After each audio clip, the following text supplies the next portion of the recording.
Welcome to SuperCrowd Chicago, live in person at Columbia College Chicago and streaming live internationally on the E360 TV network and across social media. I am excited about what is next on the program. We have another great panel discussion coming up. This one will be led by Jill Falgren, who is with the Possible Life. And she too is someone who thinks deeply about practical things. And so we'll be excited to learn from her. Kelly Evans from the Chicago Urban League is here to participate in this discussion. Scott wasn't able to join us, and so I have asked Dr. Keenan Van Williams to do double duty today, and he's agreed. And he's got a great networking story to talk about in this discussion about networking. So don't leave, because you don't want to miss his little story. And then Nia Beal also is going to do double duty and return to the fray here. But Jill is the founder of The Possible Life, and she specializes in leadership and team development, helping professionals achieve personal and career goals with certifications in coaching and various assessments. She brings a unique blend of corporate experience and empathy. Jill holds a BA from Northwestern University and an MBA from the Kellogg School of Management. Kelly Evans is the Vice President of Entrepreneurship and Economic Development at the Chicago Urban League. She strategizes business building and community impact for small businesses. Formerly with Cresco Labs and Chief of Staff for Illinois State Senator Tori Hutchinson, she holds a BA from Knox College and an MS from the University of Chicago. We're really fortunate to have them there. I'm sorry that Scott couldn't be here. Dania, we introduced this morning. You'll remember she is the powerhouse behind Kiva locally here in Chicago. And with that, I'll turn the time over to this great panel to carry on. This is going to be a great discussion.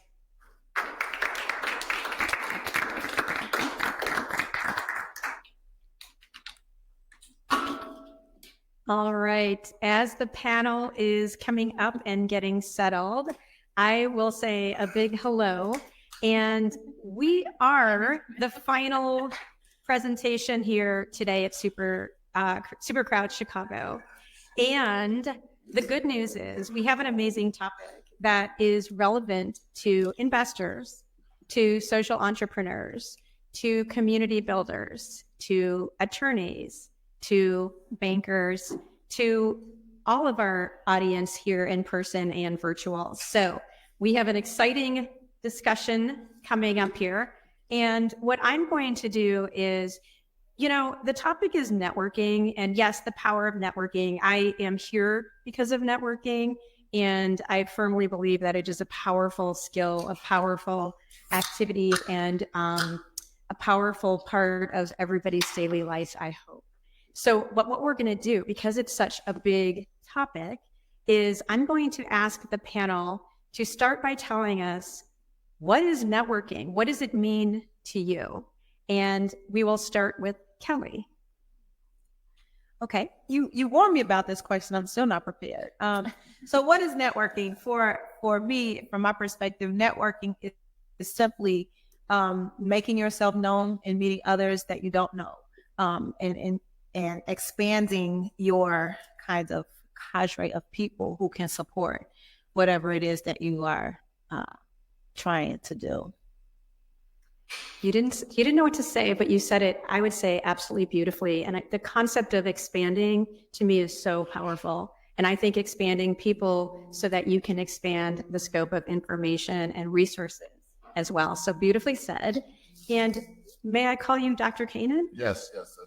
Yes, ma'am. For myself, networking is, building on what Kelly said, is expanding the cadre of people you know that can support you in what it is your endeavor, what it is you're doing, or that you can support them in a way that's meaningful and create some impact. It allows people to further their goals, or you further your goals, or collaboratively, you can further goals, because it's a give and take. Excellent, right? I'm going to receive while I'm networking, even as I'm hoping to give. And the collaboration piece, right? There are many ways in which networking can be valuable. Wonderful. Okay, Dania. As I was thinking through this question, I would say networking is a tool that is used to build community, right? Because once you networking, you're able to collab with all these various people and various moving organizations and things of that nature. It allows you to build a sense of community, which if you have community, then you're able to create opportunity. If you have opportunities, then you're able to continue to each person is giving, right, their part in society, I think. So I think it's a great tool. It's not always used and leveraged in the way it should, but I think it's a great tool to build community for sure. Outstanding. I think everyone here is interested in community building for sure. So I'm wondering if we can take it a level down. When you think about our audience of entrepreneurs, of investors, and crowdfunders, how do you think that, or why do you think that they should be networking? What is at least one thing they should be thinking about as a way to benefit from networking? And maybe Dr. Kanan, we'll start with you. State the last part again. Yeah. How might the entrepreneurs, crowdfunders, the investors, how might they benefit from networking? What's one thing that they want to be thinking about how they can use networking? Well, for alignment, to make sure that they're aligned with with everything that's going on. Investors like to network with other investors and network with what it is that you're doing in projects, people that you know. And when you asked that question, first thing that came to mind was LinkedIn. Being able to network and connect with investors, connect with other entrepreneurs. And in turn, some of those same people, or at least I've seen in my network, will connect with other people who are like-minded or have similar interests. Excellent. And curious in the room, anybody here use LinkedIn? I see almost every hand. Perfect. Danae, how about you? I would say in the space, especially servicing the clients at WBDC, it seems like it creates a support system for our entrepreneurs, right? It allows them to tap into different resources. So once they're able to network with their fellow entrepreneurs, you're into marketing. You're in IT. I have questions around that, or I have questions around capital, or I was thinking about maybe this real estate space or this area in which I wanted to do business. And so I think it creates a support system as they're navigating the beginning and even established businesses. It continues to build that support system, and that's very much needed as an entrepreneur. I love it. Support. And one of the things that I think of when you're saying that, Tania, is I like to think about being curious when I'm networking, because you never know what kind of common spark, common element might show up that could be valuable. And sometimes that's part of the fun of networking, is actually discovering that little hidden gem. Beautiful. Kelly. So this is a great question, because we talk about this a lot in the work that I do. I'm working for the Chicago Urban League primarily. Of course, my business clients are small Black businesses. And generally from disadvantaged communities. And by disadvantage, I don't necessarily mean, financially disadvantaged, but a lot of times it just means siloed.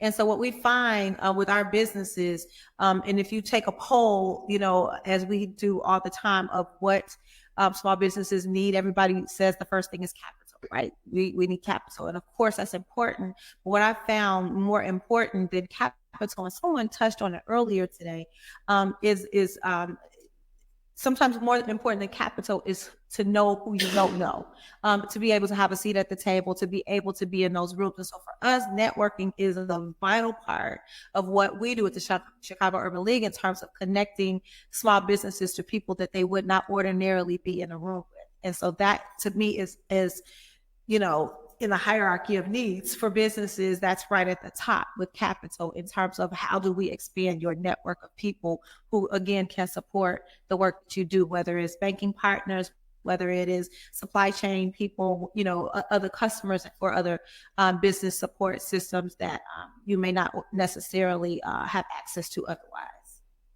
I like that. And to know who you don't know that you need to know. I mean, I think I heard somebody mentioning that, one of our speakers mentioning that exact thing earlier. So even events like this are great opportunities to discover those kinds of things. Okay, so Devin mentioned stories.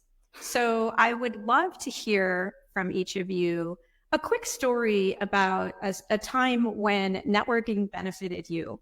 You know, some where networking played a key part in a success for you. And Dania, may we start with you? Sure. It's funny. I was thinking on that. Where I sit now at the WBDC, it was because of networking.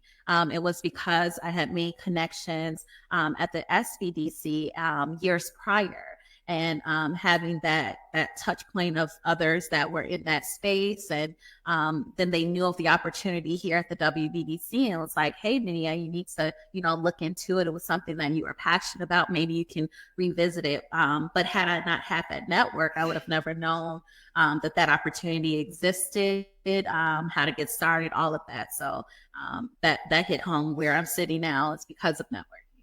So beautiful. And Dr. Kanan, may we go to you? Yes. And it's not a completed success yet. However, it's a very potential success. I was here in Chicago about 2.5, 3 weeks ago, and a gentleman called me. His name was Dave, and he was with Marcus and Mochap. And, we just kind of talked. And initially I was put off like us, a telemarketer. I don't want to even talk to him. And so I says, well, when is it that you're selling or offering? And so he says, oh, well, we have some properties in Harvey. And so immediately I pulled over and was like, okay, well, tell me more about it. And how much are they? Where are they? Just went down to like 10 questions in 2 seconds. And he was like, well, we have this. And so long story interesting. I said, okay, well, if you get something else, let me know. So today, this guy walks up to me here at the event. He says, well, I saw you were going to be at the event on LinkedIn. So he bought a ticket and came here. And so when I leave here, unfortunately, I'll miss the tour, the African-American tour. But I'm going to look at 3 properties. And, we made a verbal commitment. So it's based on title and everything. And it'll be 18 units that we can provide affordable housing and renovated housing, which is most important. And what's interesting and fortuitous is this particular block, or Washington, when he told me about it, I said, when I left Chicago, so it's actually in Harvey. So, but I call it all Chicago. So when I left to go to the airport, I stopped by this particular property because I pass by it all the time. And so I says, and I never go in the back of it. So I drove in the back of the property and was looking around. It's like, okay, it's like 6, 7 buildings here, and we can buy 2 or 3, and we can do this and do that. And so then I got out and spoke to a couple of residents there, and, went on back to the airport. And so the exact properties that I had looked at is the ones that he came here to tell me about and brought me information. So we're going to meet over there when I leave here. Wonderful. And that sounds you're very intuitive. And for those of you budding networkers out there, one of the beautiful parts I heard about what Dr. Kanan said was that when the topic came up, he jumped right in. Oh, absolutely. He knows his stuff, and he knew exactly how to take advantage of that situation. And in my experience, that's something that you develop over time if it doesn't come so naturally to you. So, but noticing those opportunities and taking advantage of them, wonderful job. Yeah, thank you. And Kelly. I want to tell 2 really quick stories. I know you said why don't cheat.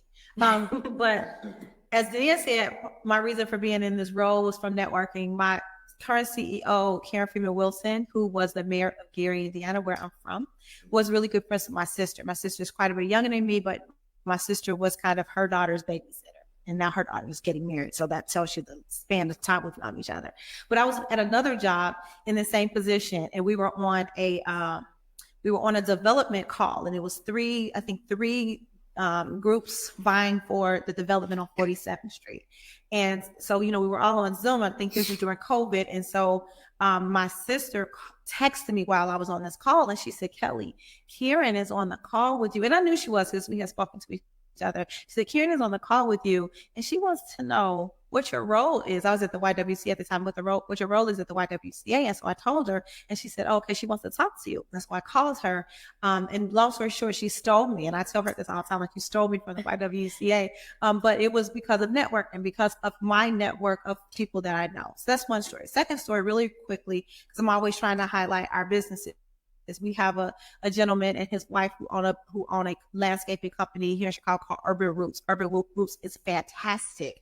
His story is amazing. Jimmy was very involved in the justice system for many years. He got out for the final time. He said, I'm not doing that again. I have to change my life and do something different. He started this landscaping company with his wife. He enrolled in one of our programs, our next one program, which is an accelerator for businesses that are a little more mature. And from the network that the Chicago Urban League brings, Jimmy was able to go on as a prime vendor for the Obama Foundation.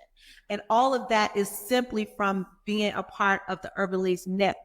And when people ask me all the time, like, what is it that you do? And I'm like, well, business development is business development. We don't have any secret sauce. We don't have any proprietary information you can't find anywhere else. But what our secret sauce is that we have a huge network of people who are looking to support businesses, which is why our programs are so dynamic. Not any more dynamic than anybody else's, but that is our secret sauce. We have a huge network that really benefits the folks that come in contact with us.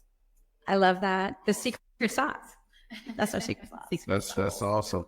And the build on what Kelly just said, it's really interesting because we've been and this is off the subject a little bit, however, but we've been approved to provide 50 or more units. They want 100 units. They called me up. Targeted area here in Chicago that helps formerly incarcerated. I went to the office, visited them. And, part of our social impact is also social justice. Because, if you don't meet the needs of people in the community, formerly incarcerated individuals, they have all these laws. They don't realize these people will one day, be out. A lot of the properties that we work with, we'll get somebody from CETA or we'll have day work for people and, they do well the first day. We'll give them a pair of steel toe boots, safety glasses, gloves to, help them and network with them. And I've even met some motel owners that I've dropped a couple people off, a couple guys off, and in the community, and how can we serve and be a part of it? So that's outstanding. That sounds like such valuable stuff for sure. Oh yeah. So let's get real here, because you all have. These are amazing stories, and in my experience, when it comes to networking, there are people who can be skeptical, who can be a little bit shy when it comes to networking, maybe resist it, maybe even downright fearful. So what I want to understand is not everybody is going to start where they're going to be able to develop this amazing network overnight. And I recognize it actually doesn't happen overnight.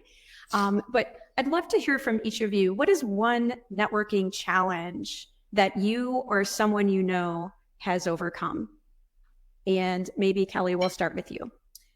So the challenge that I'm thinking of and the person that I'm thinking of has not necessarily overcome this challenge. But one of the things that I talk with him about all the time is that networking is not necessarily an opportunity to sell. It is not. It is simply an opportunity to meet and introduce yourself, find some commonalities and some synergies between the people that you are working with, because if people are interested in what you're doing, that's naturally going to happen. I don't like environments where I feel like it's a, hello, here's my card. What do you do? That's disingenuous to me. I am a voyeur I'm a voyeuristic person. I simply want to know who people are and what they do because I'm interested. And not because I'm trying to figure out what it is they can do for me. And I think that is that's one of the things that people fear. Because if I meet people, what am I supposed to say? You're not really supposed to say anything. Just you want to meet folks. And if they can remove that, I think that networking would be so much more comfortable and so much more organic. Okay, so 3 words that are coming to my mind. You said voyeuristic or voyeur.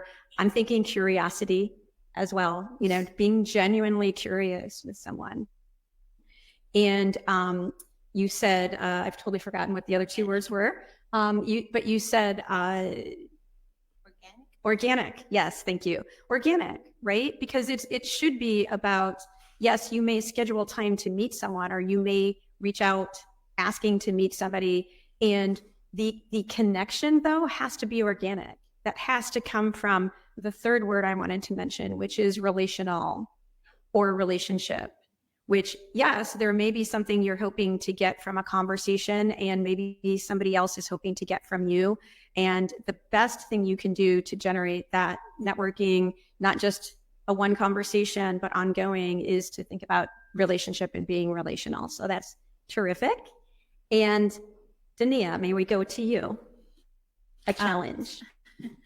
I would say, and I think you summed it up, was definitely what I was thinking. I think sometimes challenges people face, they're maybe not comfortable. They're not sure if they're going to fit into the room in which they're walking into. And so that steers some people away when you see networking events. So you're like, oh, I'm on. And, that may be a challenge for some because maybe their personalities aren't naturally on. Contrary to this event, I'm shyer. So sometimes it takes a little bit for me to kind of step out that comfort zone and, introduce myself. But what I find that's really helpful is eye contact, maybe just a simple smile, and allow that natural conversation to happen. And if it happens, it happens. And if it doesn't, it doesn't. It's still okay. You're in the room. You've taken that first step of networking. But those were some things and some challenges that I often hear is it scares them when they see networking, the word itself. So.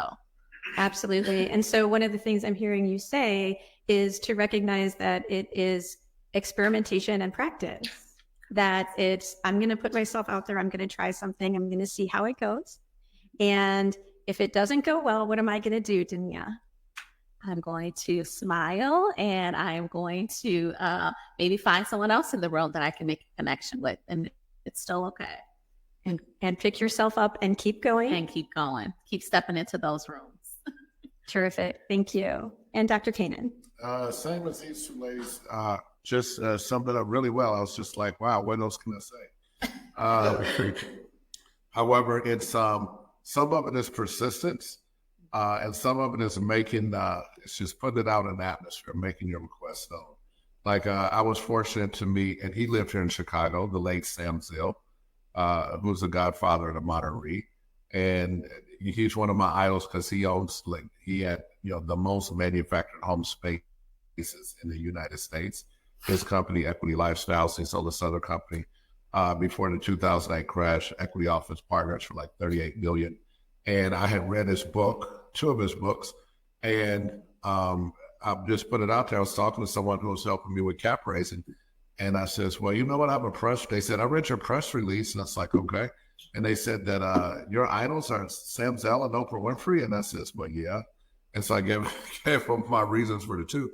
And so the one guy says, he said, do you want to meet Sam Zell? I says, absolutely. When can I meet him?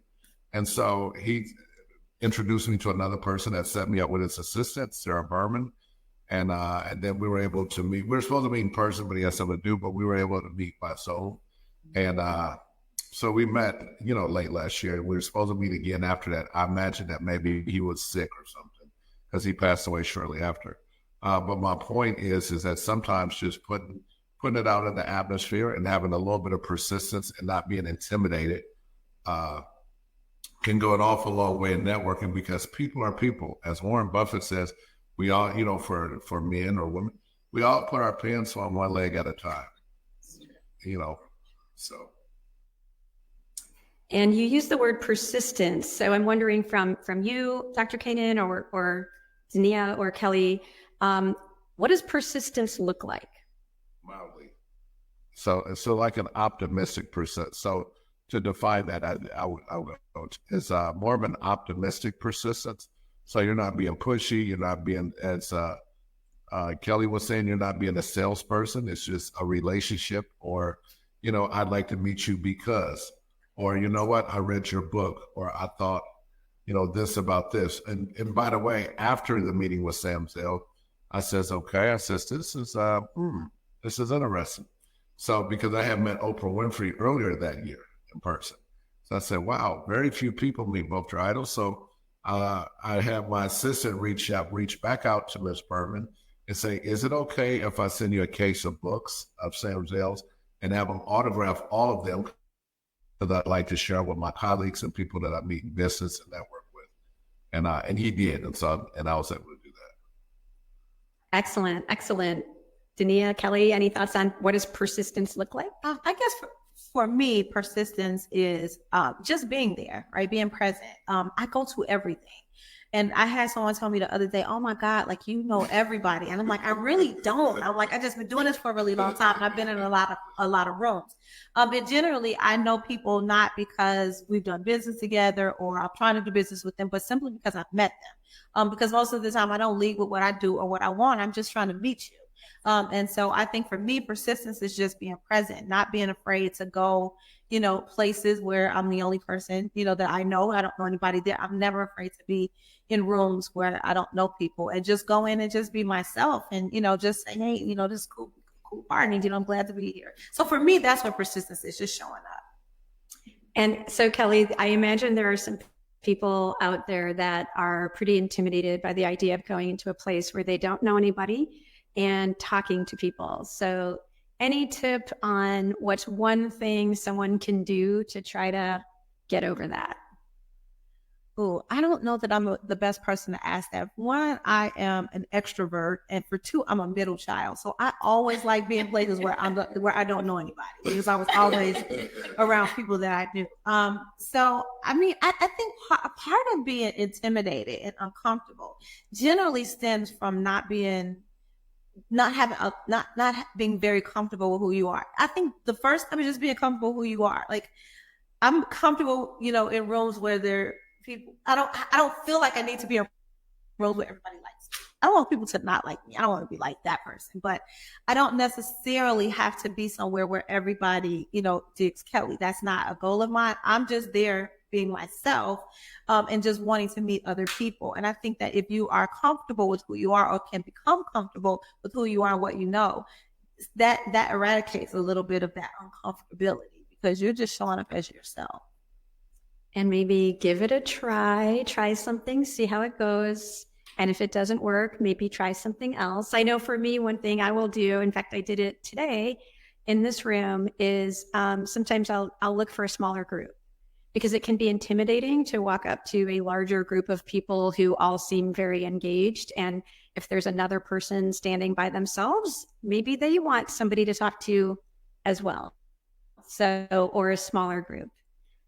Dania. I was going to add too, when you're thinking about going into these different networking spaces, is trying different types of networking spaces, and being diverse in, where you're going and the different areas or people that you're interacting with. And then you're able to kind of gauge what your comfortability is.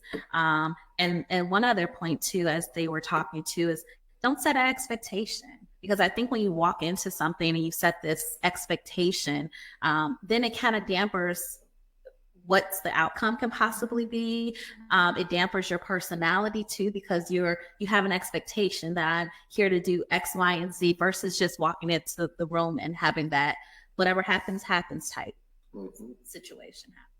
Okay, that is brilliant. That is absolutely brilliant, right? Because when you're focused on, I want this and I have this, you are focused on that gap, and that is very disempowering, right? And so focusing on, I'm here, I'm here, it's now, and what can I be curious about? What can I do in this moment? Puts your power back. It gives your power back to you. I love that. Thank you. I'm looking at our time. I do want to see if anyone has any questions. I have a couple questions more, but do we have any audience questions?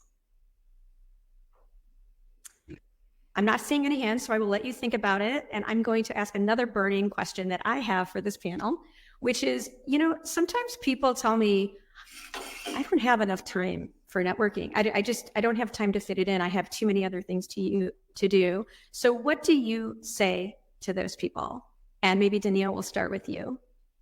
That's a good question. I think that kind of goes back to my previous answer of trying different types of networking that would fit into your schedule. I know it's give or take if people like social media, right? But that is a great way to quickly, interact or to meet others or to learn more about different people and organizations. So that may be a start.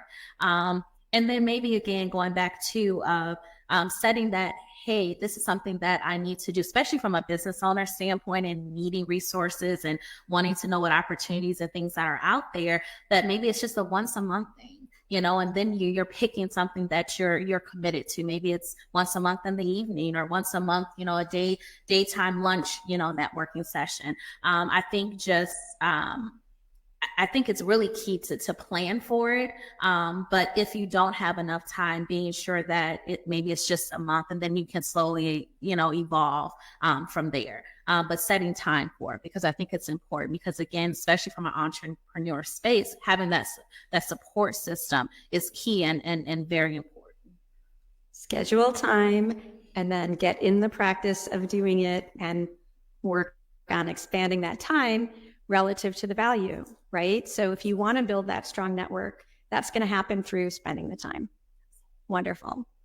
Okay, Dr. Kanan. Yes, ma'am. My answer to that is work smarter, not harder. It's not a matter of I don't have time to network. Is that you don't have time to avoid it. Yeah, you have to take a personal inventory seriously, the business inventory. Say, okay, what are my goals and what am I willing to do to achieve those goals? And networking is a vital part of that. Success is not an island. So, I mean, you just cannot avoid networking, unless you're not being realistic about what it is you're trying to achieve. You want to spend time on what you prioritize, right? And we do. We make time for what we prioritize. And what I'm hearing you say, Dr. Kanan, is this needs to be a priority.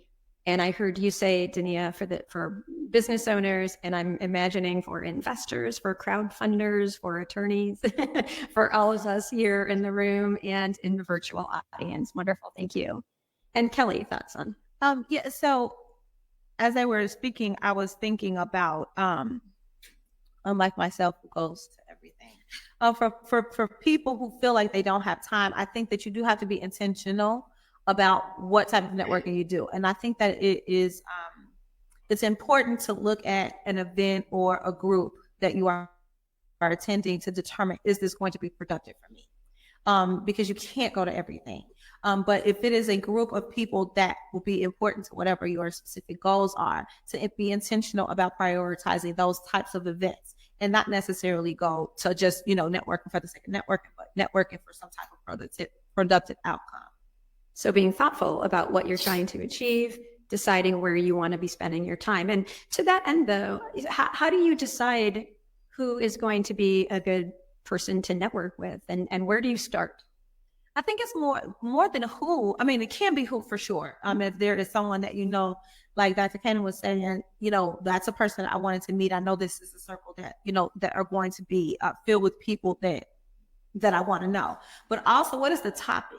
What if I am interested in housing? I'm not going to go to a networking event for tech, and just kind of prioritizing what are the industry events that you should be a part of. What are the type of is it an investor event, and do those investors invest in this type of work? Just being intentional about who's going to be there and just really taking some time to understand what it is. I turn down events all the time with my job, and I look at it and I go, oh, this is not something that is going to be a good use of my time. And, because time is money. And if you, monetize your time, you'll start making better decisions in terms of how you spend it. And so just being really intentional and thoughtful about what the event is, and will it offer any benefit to you to be there? And Dania and Dr. Kanan, any thoughts on that? Like, where do you start? Either who do you connect with, or where do you start if you're a budding networker, if you're not as well practiced as this panel is? Where do you start? You want to go first? I think she said it. Kelly said it best. It's not going to everything. I think if you're starting to decide to go to networking, then I completely agree with her. It should be industry specific. you should start there because people within your industry typically will have events or host events, provide knowledge or resources or opportunities that you may not be aware of. But I think that should be your basis. I think I can't add any other comments, but she said it best. Starting there within your industry for sure. And start somewhere. Choose something. Absolutely. Right? Because that's the best way to do it is through experience. That's how we learn. That's how we get better. That's how we build the network is by continuing to, and what I would offer up is not just the experience of going to events, but maybe each time you go, offering yourself a little bit of a challenge of, I want to connect with X number of people, or I want to challenge myself to try something different this time and continuing to learn and develop. Wonderful. So not exactly sure where we are with the time. What I'd like to understand is as Devin pulls up the clock here. Okay, beautiful. Okay, so when networking, as you said earlier, is a give and take, right? It's about you're wanting to offer something and frankly, you don't always even know what you can offer someone else. And I think coming to networking from that spirit of being open to offering is a really great start and working with the other person to figure it out. And I'm wondering, when you think about the give and take aspect and someone's reaching out to you to network, what do you most appreciate about that experience? What do you when somebody does that really well for you, what is it that they're doing so that people can get a sense of like, what might I want to be thinking about when I'm reaching out to other people? So maybe Dr. Keenan, we'll start with you. Think about their approach, when it is, how they approach. Because I have people reach out to me all the time, and I'm just very cautious or careful to see like, okay, what's the motive here, or what's going on, and when people are genuine, I genuinely appreciate it and value their time. Excellent. Perfect. And Kelly? So what I appreciate most, I want to be clear on the question. If someone reaches out to me to network with, yes. So one thing I was told when I was young and spry, and early in my career, I was told by someone, when you want to meet someone, to be really specific about what it is you're looking for, to make it easy for them to help you. And so when people reach out to me, I don't like having a fact-finding conversation about like, okay, what is it that you want and how can I help? The question is never asked because like, get to the point. I don't have time, but I don't want to figure out how to help you. I like people to be really specific. These are the things that I'm looking for. Is there a way that you can help me with that? That makes it really, really easy for me to say, yes, I can do that, or no, I can't, but let me connect you to people who can. And so, for me, that is really, really important. And that's advice that I would pass on because I was given that as well. Be really specific on how the person that you're trying to network can help you. Being really specific, help them help you, yes. Right? And another thing that I heard you say was that it's helpful for the person to come into the conversation and be prepared, right? Being prepared, being respectful of your time. Love it. Okay. Dania. That's hard to add because they hit both of them. I was thinking approach. I was thinking being genuine, actually knowing how I can help, getting straight to the point. I don't know if I can add anything. I think starting there for sure is very impactful. Beautiful. Okay. So it really is about being thoughtful and being relational, right? And what I loved about what Dr. Keenan said was being authentic, being genuine, being yourself. So as we wrap up our panel, I would love to hear from you all one more time. And what I'd like to know is, what is one piece of your best advice about networking to all of the networkers in our audience today? What should they take away from our conversation? And we'll go right up the line here. We'll start with you, Kelly. That networking is important, that you have to network to expand the folks that that you can support and that can support you, and just be specific about what your goals are. Goals, priorities, wonderful. Dr. Keenan. And faith without works is dead. Like you can believe and you can hope and you can pray and you can wish and you can have wishful thinking and you can, what do they call it in real estate sometimes? Analysis of paralysis, where you just sit and think and think and think and write it out and plan it out. And by then, 10 other people have bought 50 places and you're still getting ready with the first one. So just like a person spends a lot of time on TikTok or Facebook or funny videos or whatever it is that's on social media. And this is the advice that I give my son, and I have a nephew, and and I'll tell him is that spend the same amount of time on what it is you're trying to do. So if it's just Google real estate network, tech network, whatever kind of networking it is you're interested in, and get on. And if you're not a member, become a member of LinkedIn. So sometimes I have people say, "Do you do Facebook?" I say, "No, I do LinkedIn because that's my adult Facebook." That's that I do. LinkedIn. So as Nike would say, just do it, Just right? do it. Do something, start where you are and build from there. Danielle? I was gonna say, I would say my two things would be take that first step. Don't be afraid. Try different ways in which you can network in ways that fit you. And second, don't set expectation. Just walk into the roles and see what happens. Wonderful. Thank you all so much. Thank you, panelists and people are amazing.